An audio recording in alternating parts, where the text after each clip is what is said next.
I'm going to marry a rich man's mistress. You can have the kids, old lady. Despite being caught cheating, David's attitude is unapologetic.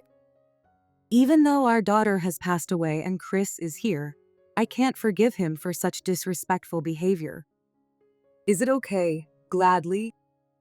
I adopted Chris and started a new life with him and my husband. Then, 15 years later, something unexpected happened. My name is Brown Linda. I run a bakery and I'm 42 years old. We opened this bakery when I was 22 with my husband. He had a pastry chef qualification, and his dream was to open a bakery. I graduated from a commercial high school, so I handled the hall and accounting work with my bookkeeping and word processing skills. This store, loved by everyone in the community for many years, is a treasure for my husband and me. Our kids grew up playing in the kitchen, and now our grandson Chris is also learning about baking. I'm sorry, I always ask you to look after them. She is my daughter, Nancy. I'm 22 and work at a major food company. What are you talking about? You and David both have jobs, so it's fine for someone else to look after him. That's right, unless there's an event, don't hesitate to rely on us. The part-timers are happy to help too. My son-in-law, David, works as a construction worker. Both of them are busy from morning till night, so young Chris is often left with us. If there were an open spot at the nearby daycare, I'd put him in there, but don't worry about it. We're happy to spend time with Chris. When you were born, the shop was so busy I couldn't really raise you. Now, I'm grateful to get to enjoy child rearing again. Saying this, I embraced Chris as he hugged me. Nancy was born the same year we opened this shop, and I worked here with a big belly. Back then, many young people lived in the village. But recently, they've all left to find work elsewhere, and customer traffic has decreased. Because of this, we don't have many visitors, so I get to spend more time with Chris. Nowadays, we have online orders. The shop runs on pre-orders, so you don't have to worry. Plus, if you push yourself too hard, it won't do any good. Just be careful and get to work. Dad, thank you. I'll pick him up after work. Bye, Mom. See you later. Thanks to modern conveniences, we started taking online orders 5 years ago. Thanks to this, orders have increased compared to before, and our business is stable. We have also hired part-time high school students as assistants, and currently, 3 of them work at our place. Oh, Chris, you're here again today. What are you drawing today? Let's play with the big sisters later, okay? Yeah, let's play. The one talking to Chris is Sarah. Among the 3 part-timers, she was the first to start working here. She's caring, always cheerful, and Chris is very fond of her. She's also reliable, smart, and friendly, which makes her loved by the regular customers too. The other part-timers also adore Chris, and when the shop is quiet, they all keep him company. Sorry for always asking you to do things outside of your job. It's okay, in fact, I feel bad getting paid for this. All 3 of us want to be preschool teachers, so we're also practicing with Tachin. Besides, Tachin is so cute. We're the ones getting to play with him, and he's a great comfort to us. Chris, who has been raised with love from everyone, is about to celebrate his 5th birthday. Thanks to Sarah and the others, we decided to celebrate at our place that day. Sarah and the others prepared the cake with my husband and decorated our living room upstairs. In the evening, both David and Nancy would finish work, so Chris kept glancing at the clock, fidgeting. He must have been eagerly waiting to spend his birthday with his parents. It was obvious that Chris was more excited than usual. Mom, is she here yet? However, for some reason, even though everyone else was present, Nancy never showed up. It was past 8 p.m., the time she should have arrived. If she were running late, she would have called, but there was no contact at all. Just as my husband was about to call Nancy, the store phone rang. With a sense of dread, I nervously picked up the receiver. Then, upon hearing the sudden news, everything went dark in front of me. Nancy had been in an accident and was currently being taken to the hospital. The other party was a truck driver who had fallen asleep at the wheel. By the time we arrived, she had already passed away. After that, I don't remember much.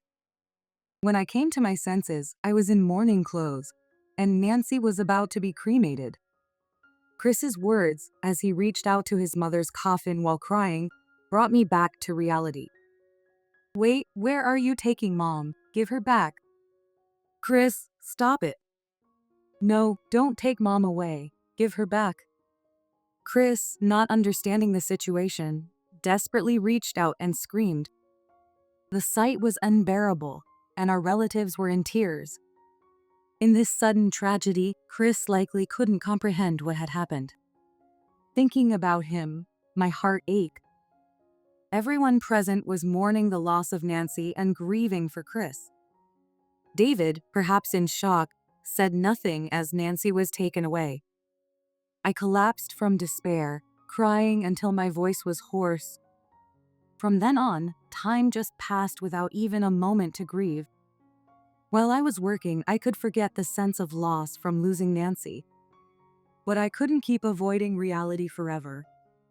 David contacted me, asking if I could help sort through Nancy's belongings.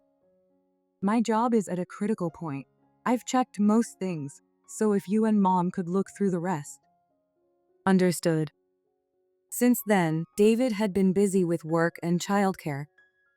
We wanted to ease his burden as much as possible, so we started picking up Chris every morning and then heading to work. Since the shop is part of our home, it wasn't much of a burden. We reassured David, making sure he didn't feel guilty about it. When I told the part-timers about sorting through Nancy's belongings, the three of them volunteered to help look after Chris. Two of them took Chris to the park, while Sarah stayed to help with the sorting. "Your daughter really loved Chris, didn't she?" Sarah's gentle words as she found an album brought tears to my eyes. I bet Nancy never imagined something like this would happen. As I was sorting through Nancy's belongings, I found a small box in the back of the closet. What could this be? Maybe David was too busy to look at this before. The box was a bit dusty, so I dusted it off outside the front door before checking inside. I returned to the living room and called Sarah and my husband to open it together. Wondering what it could be, we opened the box to find a USB memory stick and a letter. "What is this?" "It's a USB stick, isn't it? It's like a memory card where you can store data. Your daughter had a computer, right? We can check it immediately if we use her computer." Leaving the USB stick to my husband and Sarah, I opened the letter. The contents were shocking, and there were a few photos enclosed. As I panicked at what was written, my husband called me from the other room in a hurry. "Hey, come here for a second." Wondering what was going on, I went to Sarah's room and saw the images on the monitor. I was speechless. I covered my mouth with both hands, unable to believe what I was seeing. "What is this?" "This looks like proof of an affair." To our shock, the footage showed David entering a hotel with an unknown woman, arm in arm. And it wasn't just once or twice. It was captured multiple times on different days, providing ample evidence of his infidelity. What is this? Who could have? How did this? It was her? What? I handed the letter to my husband, whose face had turned pale. It was addressed to both of us and signed from Nancy. The letter documented David's affairs and included instructions to protect this evidence from him. It also mentioned Chris. If this gets exposed, the evidence might be destroyed, and we'd lose in court. That's why she probably planned to send it to us anonymously. Keeping it with us would make it harder for David to interfere. But before she could act on it, Nancy had the accident. The dust on this box indicated that she had been quietly gathering evidence for months, enduring it all. Thinking about how she struggled alone, My heart felt like it was going to break. I can't forgive this. While she was working so hard to raise their child, he was doing something so horrible.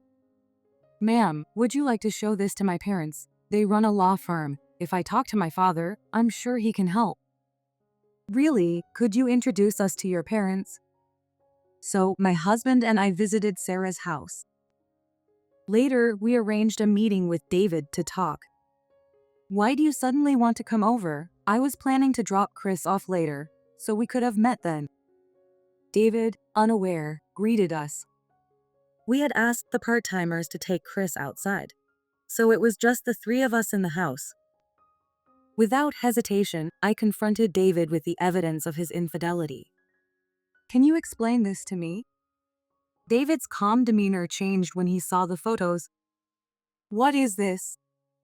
I'm the one asking the questions. Answer me, what are these photos about?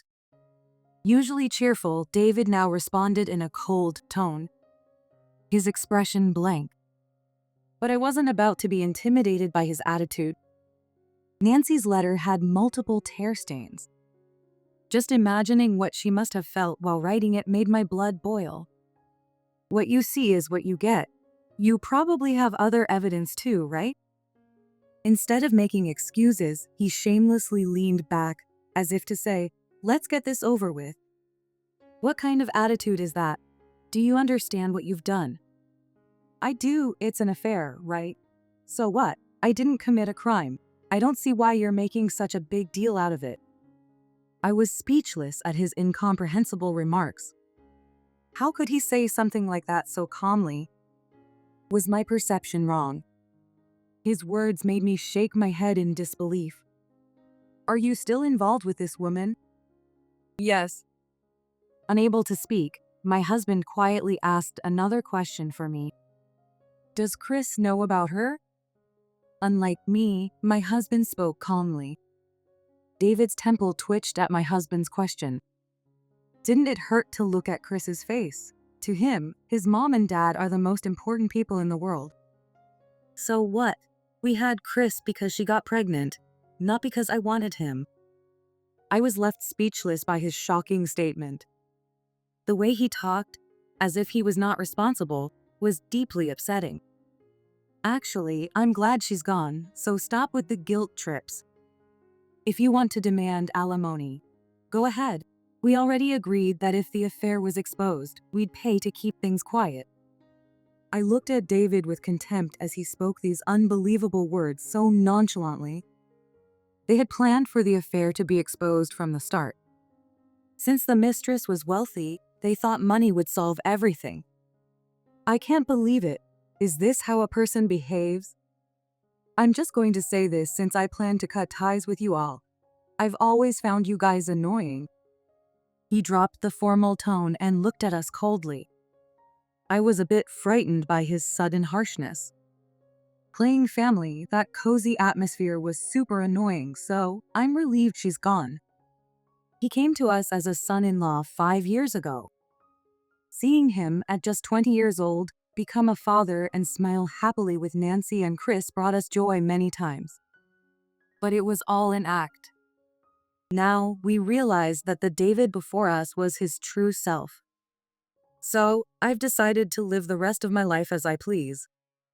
I'm going to marry a rich man's mistress.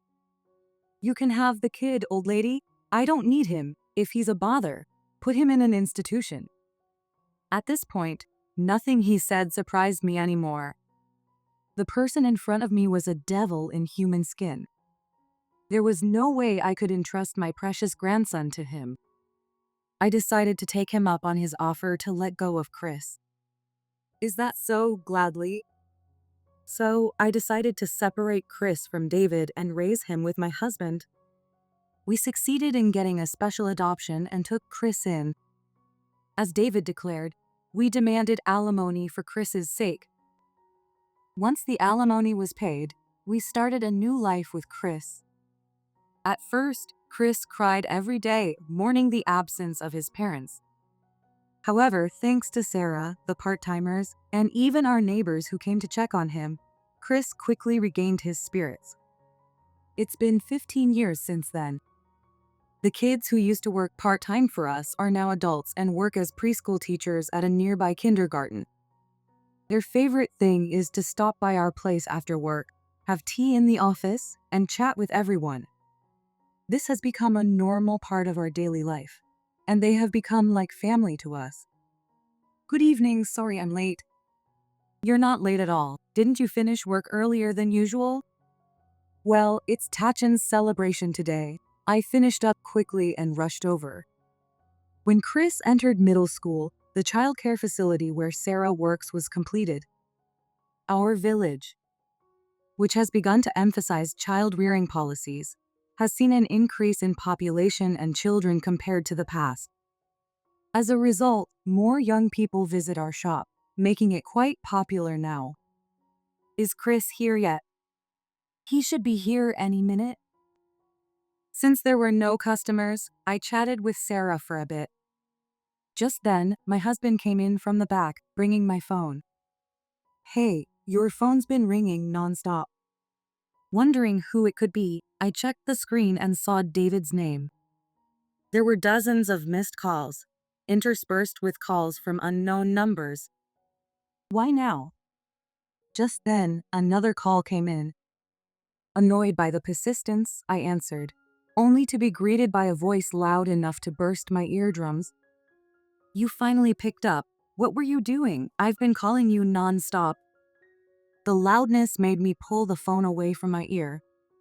Frowning at being scolded for no reason, I responded, I was working. I don't carry my phone with me. Don't talk back. Where's Chris? Put him on now.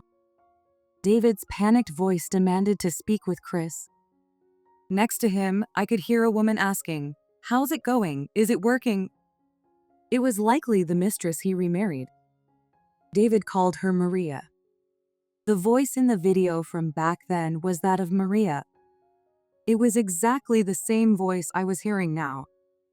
Why do you care about Chris now? What's your business? I'm his father. What kind of parent doesn't care about their son? Hearing him say, son, made something snap inside me. You abandoned him for 15 years and now you call yourself his father. Don't make me laugh. My shout stunned David, as well as my husband and Sarah. The former part-timers who had just arrived also jumped at my outburst. If you try to do anything with him now, I won't let you get away with it. You are no longer his parent. Do you understand? Don't ever call again. I ended the call abruptly and immediately blocked David's number. Seeing the worried faces of my husband, Sarah, and the others, I explained the situation without hiding anything. This is unbelievable. Who does he think he is? Acting like a father now, it's outrageous. Everyone shared my anger and we were relieved that Chris wasn't present to hear this. We had explained the situation to Chris when he was in high school. Since Chris himself asked, neither my husband nor I hid the truth from him. Thank you, Grandpa, and you too, Grandma. I'm really glad you took me in. I had feared that he might resent us for being separated from his real parents. But Chris had grown up without us realizing it and thanked us formally while sitting properly. In his memories, Nancy being mistreated by David was faintly present. There were times when Mom cried while hugging me. I think he must have been doing something terrible. Chris's face showed such pain as he spoke. It hurt my heart. That's why I could never forgive David for making Nancy and Chris suffer so much. I hated him so deeply that I felt I would curse him for eternity. So, just hearing his voice again after so long filled me with disgust. Unaware of my feelings, the phone rang again from the other number that had been calling. I realized it was Maria. The fact that she kept calling relentlessly meant there must be something urgent. With a bad feeling, I immediately blocked that number too. I thought this would be the end of it, but I was naive. A few minutes after ending the call, while we were closing the shop and decorating the house with my husband and others, I heard a knock at the shop's entrance. I happened to be downstairs and noticed it, but who could it be at this hour? Feeling suspicious, I peeked outside and saw David peering in with bloodshot eyes. "What are you doing here?" My shout must have been heard upstairs, because my husband and the others hurried down. "What's going on? What happened?" "It's him." I pointed towards the shop entrance, and everyone immediately noticed David and Maria glaring at us from outside. "Open up." David was shouting so loudly it was disturbing the neighborhood. Next to him, Maria was also screaming in a shrill voice. "We might get reported if this continues." I signaled to my husband, and he unlocked the door. Soon after entering, David and Maria pushed us aside and marched towards the kitchen. "He's here, isn't he? Bring out Chris, Chris. Where are you? Answer if you're here, Daddy's come to get you." They continued to shout as they moved further inside. My husband, alarmed by their rude behavior, quickly stepped in front of them. Sarah and the part-timers blocked their way, preventing them from going upstairs. "What is this? Barging in like this is beyond rude." "Shut up. Stay out of this, outsiders. Chris isn't here and shouting won't help. Leave now." Everyone tried desperately to stop them, but David's physically strong body was almost overpowering them. Despite my husband and 4 others trying to restrain him, he was close to breaking free. "Stop it. Chris isn't here. Even if he were, we wouldn't let you see him. Leave. You have no right to call yourself his father." "What did you say? Don't get cocky, you old geezers." He was clearly angered by our words. David stopped in his tracks, turned around and hurled insults at us. Taking advantage of his distraction, Sarah moved away, and the remaining part-timers stood between David and me. "What do you want with Chris? After neglecting him all this time, you think you can just act like his father now? Don't you think that's a joke?" David responded with a menacing, "Oh yeah," and looked ready to raise his hand. The 2 girls let out small screams. "Stop it. If you lay a finger on them, I'll call the police." I pushed the girls behind me protectively and faced him without fear. "You're only here because Chris has become famous and you want to take him back." "What?" "That's not going to happen. He's our precious son now. He's not your child anymore. Now get out." As I made my stance clear, David, his face red with anger, raised his fist and swung it down at me. Just when I thought I was going to be hit. "What do you think you're doing to Grandma?" An arm reached out from behind me, wrapping around David's arm, immobilizing him. Wondering who it was, I turned around and saw Chris, causing my husband and the part-timers to gasp in surprise. "Chris?"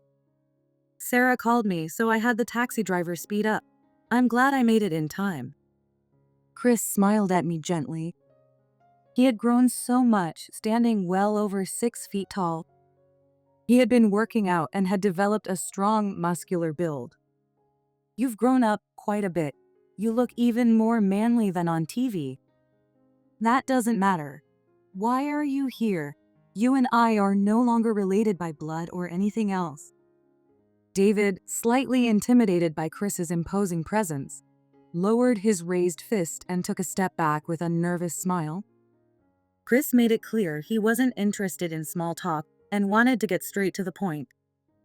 Intimidated by his aura, David hesitated. Maria, seeing this, walked up to Chris in a childish, pleading manner despite her age. "Aren't you David's son? Our life has settled down now, so we thought it would be nice if you could come back to him. That's why we came to see you." Judging by her age, she must be around the same age as Nancy. To him, she might be a young and cute wife, but to Chris, she's just an older woman. It would be strange if he didn't show his disgust at an older woman over 40 trying to act coy with him. "Could you stop with that sweet voice? It's irritating and unpleasant, and don't come near me, to me. You two are worse than trash." Chris looked down at Maria with cold eyes. Maria trembled in fear at his demeanor. "And you really think I would quietly go back with you?" bringing the conversation back to the main point. David and Maria looked up at Chris pathetically. Well, those people are getting old, right? You're the only one left after she's gone. Taking care of them on your own would be tough, wouldn't it? That's right. It's not easy to get into a facility these days, so you'd have to take care of them alone. That's hard, right? So why don't you come with us? If you do, we'll help take care of them and you can be a family with David again. David and Maria's nonsensical statements left my husband and Sarah speechless, their mouths agape. What nonsense! Don't use us as an excuse. Shut up, we're talking to Chris. When I objected to them trying to use us as a reason to take Chris, David responded with renewed arrogance. Seeing this, Chris quietly spoke up. So you're worried that I'll struggle with Grandma and Grandpa's care? Yes, I came to take you back because I'm thinking about your future. Exactly, that's why you should come with us. They must have thought they had convinced Chris. Their faces lit up with joy, and they began to coax him with sweet words. But as they continued, Chris suddenly burst out laughing. He laughed heartily, clutching his stomach. Don't make me laugh. What? Wiping away the tears from his laughter, Chris's face turned serious again. His cold voice took David and Maria by surprise, making them gasp. I can take care of Grandma and Grandpa by myself, and you're not here for me. You're here because you're interested in my money. That's not true. David was visibly shaken, clearly struck by the truth. Maria's eyes darted around nervously, and Chris sighed in exasperation at their reactions. You came to me because I became the world boxing champion and you thought I had money, isn't that right? The two of them flinched. Just the other day, Chris won the World Boxing Championship. As the first American super lightweight champion, he garnered massive media attention, and his name was in the news daily. There wasn't a day when he wasn't on TV, and Chris became a household name overnight. Isn't that woman wealthy? Why do you need my money? We're not after your money. That's right, we just wanted to be with you again. That's a lie. Even though Chris had seen through them, they continued to lie. Sarah, who had just returned, interrupted their excuses. These two are being chased by debt collectors. What? Don't be ridiculous. There's no proof of that. This is about you, right? Sarah showed them an image of the two of them that had been spreading online. An anonymous account was seeking information about them, and their identities were exposed on the account. It stated that they were currently on the run from debt and offered a reward for any information leading to their capture. Many sightings had already been reported. Like Chris, I figured they were after his money, so I did some digging online. It's true. It's spreading like wildfire. The amount of info on them is crazy. Did you guys really do this? Hearing Sarah's words, the other part-timers quickly pulled out their phones to search. The internet was buzzing. Apparently, a group of online sleuths had identified them, even noting that they were Chris's parents. Blew all their money on gambling, now living a life of debt. And on the run, no wonder they desperately want Chris's money. Sarah taunted them with a sly smile, tapping her phone against her lips as she walked toward them. What do you think would happen if I contacted the person behind this account and told them you're here? Maybe they'd sell your organs. Yikes. Please, don't tell them we're here, we beg you. Completely cornered, David and Maria had no way to hide their true intentions anymore. Sarah's threat made them submit. Cold sweat beaded on their foreheads, and their faces turned pale. I have no intention of dealing with people like you, and I'm not cutting ties with my grandparents. Chris? Seeing Chris stand his ground and speak his mind while glaring down at David, tears welled up in my eyes. He's grown up. My husband, feeling the same, gently placed his hand on my shoulder, moved by how much Chris had grown. If you understand, then leave. I'm sick of seeing your faces right after returning to the country. You don't have to be so cold. Yeah, is that how you talk to your real father? Your father is in trouble, so you should help him out a little. Angry at Chris's cold attitude, they raised their voices. Chris responded with icy words. My parents are my late mother and my grandparents. I don't consider you my parent, and I'd rather erase the memory of you entirely. If you keep causing trouble, I might just contact those debt collectors and hand you over right now. His imposing figure made David and Maria freeze like frogs under the gaze of a snake, with Maria even trembling and crying. I'm glad I cut ties with trash like you. It's thanks to Grandma and Grandpa that I was able to grow up. I owe it all to them, not you. Don't get it twisted. Chris looked at all of us, including Sarah. His eyes, which had been harsh towards David, were now gentle, and Sarah and the others smiled warmly. If it weren't for you. What? David muttered something under his breath, and Chris turned to glare at him. Realizing he couldn't win against Chris, David turned his rage towards me, pointing at me angrily. If it weren't for you, Chris would have been ours. What did you say? If you hadn't stubbornly kept him, he would have come back to us. That's right. If you had just told him to go to David, he might have changed his mind. Children are always happier with their biological parents. They were desperate to get Chris. Hearing this, Chris was about to retort. But I beat him to it with a shout. How dare you? What do you think Chris is? A possession? Eek. Both David and Maria let out small screams at my furious outburst. Chris is not a tool for you to make money. He is a living, breathing human being. You abandoned him back then. So how dare you come here now and say such convenient things? Don't make me laugh. Yelled at with righteous anger, David and Maria collapsed to the floor in shock. Ignoring them, I raised my voice even louder. Chris is a precious keepsake of Nancy.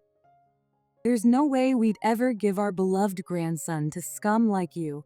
You should be ashamed of yourselves. Shut up. David, now enraged, stood up and tried to attack me. But at that moment, the police, called by Sarah, arrived and arrested them on the spot. They were taken away by the police. I'm sorry for stepping away suddenly. When I saw the bloodshot look in their eyes, I thought it was dangerous. So I called the police and Chris. You really are quick-witted. You saved us. Sarah gave a modest smile, looking a bit embarrassed. Chris and the others also expressed their gratitude, and the situation was finally resolved. After that, David and Maria were charged with obstruction of business and assault. They offered a settlement to avoid prosecution, but we refused. They ended up in prison. We asked Sarah's parents for help and made sure to claim full compensation. Unable to escape through bankruptcy, they ended up with nearly $300,000 in debt. Moreover, the incident became an online news sensation, making them a public spectacle. Their families found out and disowned them. 5 years later, they were released, but with no one to help, they ended up homeless. Now, Maria works day and night in temporary jobs to pay off the debt, while David works on a tuna fishing boat, enduring a harsh life. Since then, we have been fully supporting Chris.